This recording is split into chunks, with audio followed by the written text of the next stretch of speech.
दोस्तों अगर आपकी भी तैयारी में जान है तो इन 10 सवालों में से कम 3 सवालों के आंसर कमेंट बॉक्स में लिखकर बताना। अब चलते हैं सीधे सवालों पर। पहला सवाल हम करेंगे लाभ और हानि चैप्टर से।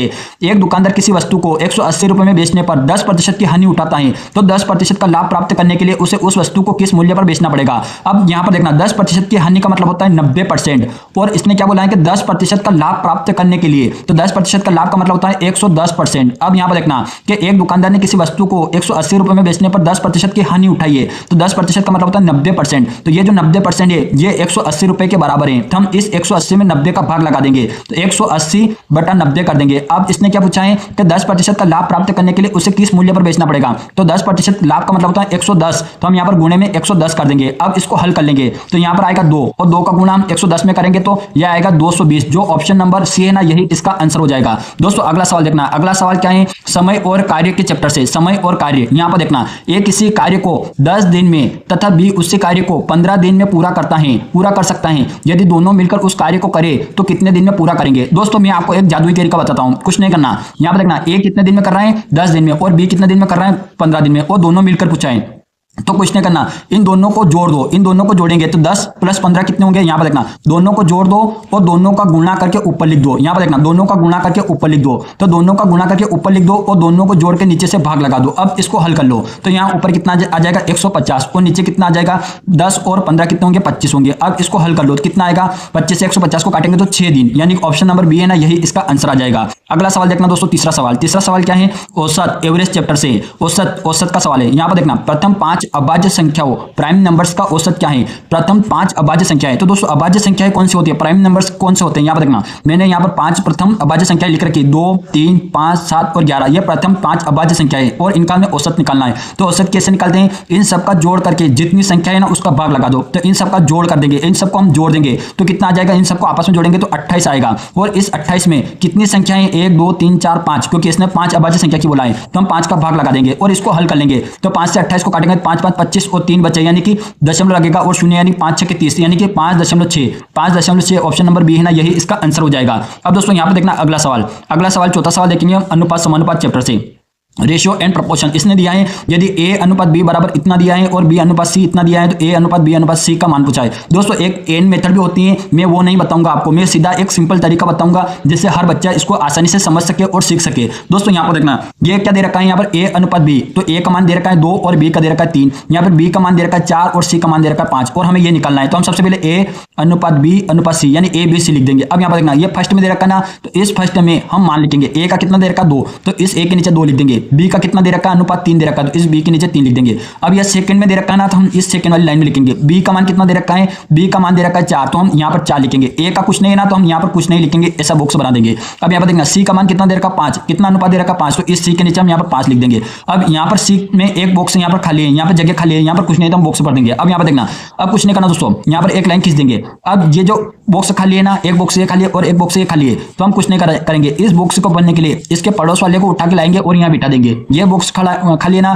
तो इसके पास वाले को उठा के लाएंगे और यहाँ पर भर देंगे। अब इनका आपस में गुणा कर देंगे, 2 और 4 का गुणा करेंगे कितना आ जाएगा 8, और 3 और 4 का गुणा करेंगे 4 या 12, और ये कितना हो जाएगा 15, और यही अपना आंसर आ जाएगा।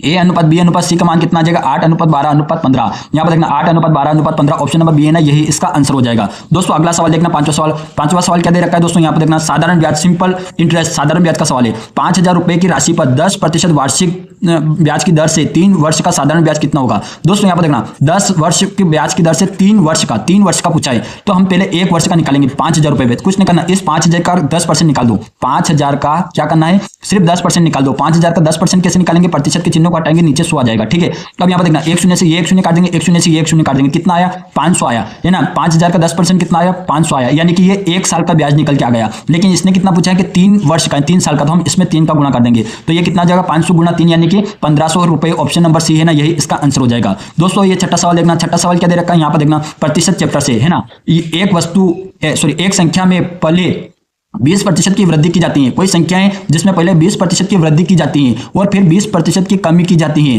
तो संख्या में शुद्ध परिवर्तन क्या होगा। यहां पर देखना दोस्तों, इस टाइप का सवाल मैं आपको जादू बताता हूं, यहीं पे आप आंसर निकाल दोगे। क्या दे रखा है कि 20% की वृद्धि और 20% की कमी। यहां पर संख्याएं क्या दे रखी है, सेम दे रखी है, 20 सेम दे रखा है, तो सेम दे रखा हो ना, तो इस टाइप के सवाल में हमेशा कमी होगी। क्या होगी, हमेशा कमी होगी, हमेशा कमी होगी। पर कितने की कमी होगी, इसके लिए ये जादुई फार्मूला याद रखो, एक्स स्क्वायर बटा 100। ये जादुई फार्मूला याद रखो। एक्स का मतलब क्या होता है, ये जो सेम संख्या दे रखी ना वो, तो यहां पर देखना, यहां पर एक्स स्क्वायर यानी कि 20, तो 20 गुना 20 कर देंगे। अगर यहां पर 25 होता और यहां पर 25 होता तो हम यहां पर 25 कर देते हैं, और नीचे ये 100। अब यहां पर देखना, एक शून्य से ये एक शून्य, एक शून्य से एक शून्य, 2 गुना 2 कितने होते हैं, 4 होते हैं। और इस प्रकार के सवाल में हमेशा कमी होती है, तो 4% की कमी हो जाएगी, यानी कि ऑप्शन नंबर कहां पर है, 4% की कमी, ऑप्शन नंबर सी यही इसका आंसर हो जाएगा। दोस्तों अगला सवाल देखना, 7वां सवाल।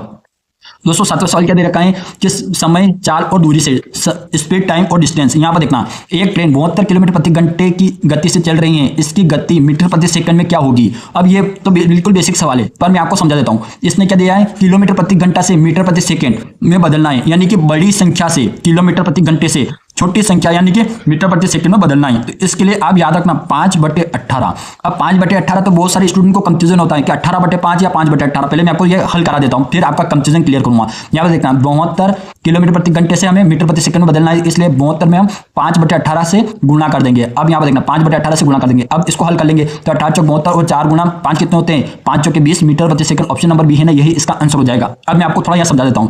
अब किलोमीटर प्रति घंटे से मीटर प्रति सेकंड में बदलते हैं तो 5/18 का गुणा करते हैं, लेकिन बहुत सारे स्टूडेंट को कंफ्यूज हो जाता है कि 18/5 से करते हैं कि 5/18 से करते हैं, 18/5 से करते हैं कि 5/18 से करते हैं। इसलिए आप याद रखना, ये 5 ना यहां पर एक ऐसा हुक बना दो। क्या बना दो, हुक। ये हुक क्या करता है कि बड़ी संख्या को खींच के यहाँ नीचे लाता है और छोटी बना देता है। अगर बड़ी यानी कि किलोमीटर प्रति घंटे को खींच के नीचे यानी मीटर प्रति सेकंड में लाने के लिए ये 5 वाला हुक काम करेगा। बस इतना से याद रख लेना, आपको कभी भी कंफ्यूजन नहीं होगा। अब दोस्तों यहाँ पर देखना 8वां सवाल। दोस्तों 8वां सवाल क्या दे रखा है, यहाँ पर देखना, क्षेत्रमिति से सवाल है। एक वृत्त की त्रिज्या 7 सेंटीमीटर है, यदि उसका क्षेत्रफल क्या होगा। बस क्षेत्रफल पूछा है, कुछ नहीं किया है ना, बहुत सरल सवाल है। तो वृत्त का क्षेत्रफल क्या होता है, पाई आर स्क्वायर होता है, ठीक है, ये इसका क्षेत्रफल होता है। और पाई का मान इस सवाल वाले ने दे रखा है 22/7, तो कुछ नहीं करना, पाई का मान लिखेंगे 22/7।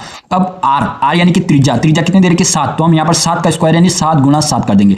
अब इस एक 7 से ये 7 काट देंगे तो 22 गुना 7 कर देंगे तो अपना आंसर आ जाएगा। तो यहाँ पर देखना, 7 दूनी 14 का 4 हासिल 1 दूनी 7 दूनी 14 1 15, यानी कितना आ जाएगा 154 वर्ग सेंटीमीटर इसका आंसर आ जाएगा। और ऑप्शन नंबर बी यही सही आंसर होगा।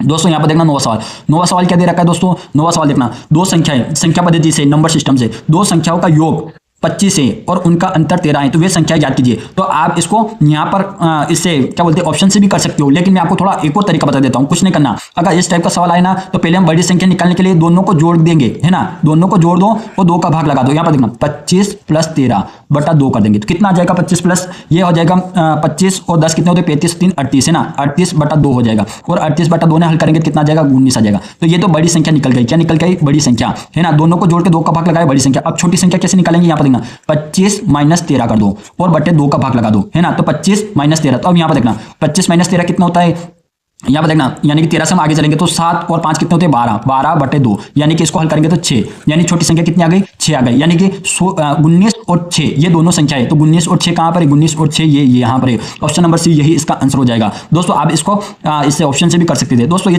10वां सवाल देखना, 10वां सवाल क्या दे रखा है दोस्तों। 10वां सवाल करने के बाद आप सीधे मत चले जाना, मैं आपको थोड़ी सी कुछ इंफॉर्मेशन दूंगा इस सवाल के बाद में। यहाँ पर देखना, चक्रवृद्धि ब्याज का सवाल है, इसको हल करेंगे, है ना। 1000 रुपए की राशि पर 10% वार्षिक दर से 2 वर्ष का चक्रवृद्धि ब्याज कितना होगा। दोस्तों यहां पर देखना, अब कुछ नहीं करना, इस सवाल को हम सीधे 1 या 2 सेकंड में हल कर लेंगे।